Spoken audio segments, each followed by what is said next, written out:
Hey guys, this is Austin. We spend a lot of time reviewing high-end gaming gear such as $3,000 gaming laptops, but what we don't do enough is check out things that are a little bit more reasonably priced. And by reasonably priced, I mean $200 for the entire laptop. This is the ASUS VivoBook E203MA. Now at first glance, it looks every bit its $200 price tag, but when you're considering this kind of budget, plastic is kind of what you should expect. And oh boy, is that what you get here. Luckily, that's actually not really a big deal. I mean, sure, it's not the most durable thing in the world, but I have no doubt that this will hold up for some decent use inside your bag or for normal kind of wear and tear. Something I really appreciate is the size. I used to use an 11-inch MacBook Air, and the portability of that was so nice to have, and that's sort of where it kind of brings me back with this. Yes, it is a little bit on the small side, and there are some sacrifices based on that. For example, the keyboard is a little bit of a smaller layout compared to standard laptops, but on the flip side, I've spent enough time using things like the Surface Go and the iPad Pro that I'm kind of used to a slightly more shrunken layout. Something that's a little bit harder to get used to is the display.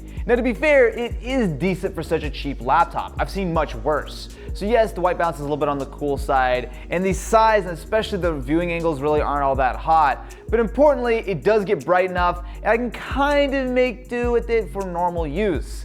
It's just, you know, a $200 laptop screen. I've also got to give ASUS props for the port selection. Not only do we have a pair of full USB 3.0 ports as well as HDMI, but importantly we also do have a USB-C port. Now at this point, I've moved almost my entire life over to USB-C, so it makes a huge difference having it on my laptop. Not only can I use my YubiKey, but I can use a ton of different dongles I've collected over the last couple years to do basically everything I need to do on a regular basis with this $200 laptop. And that goes for most of my experience with using this laptop. Sure, have I been tempted to go for one of the expensive laptops around the office?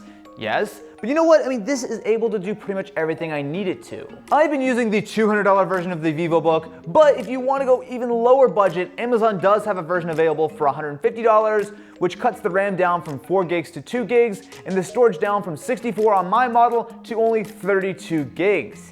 Now, technically, this actually still can run Windows 10, but yeah, I think it's a worthwhile upgrade if you actually want to use this for anything more than like a Chrome tab. Even with the upgraded RAM, you do need to temper your expectations. So for basic use, such as having a few tabs open in Chrome, as well as having Spotify and Slack running, it's usable. But the issue is, it's just a little bit on the slower side. It'll get the job done, just not quickly. Where the slowdown really happens is when you start to push the system with some crazy over-the-top tasks, such as watching video at 60p in HD, or trying to have 7 or 8 tabs open at once. But as long as you can be a little bit reasonable, and I've kind of forced myself to be over the last week, I haven't had any major issues.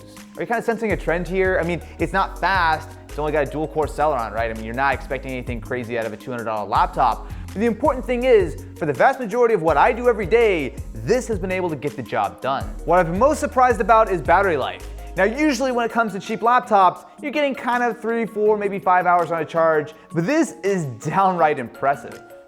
That sounds so wholesome. It's downright impressive.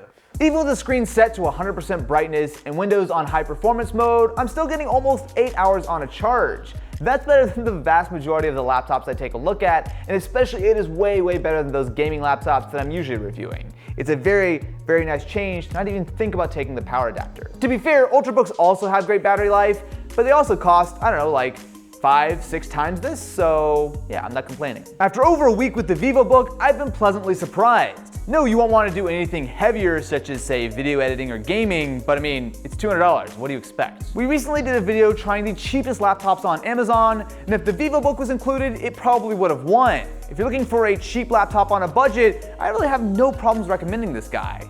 Although I am going to go back to a slightly nicer laptop as my daily now.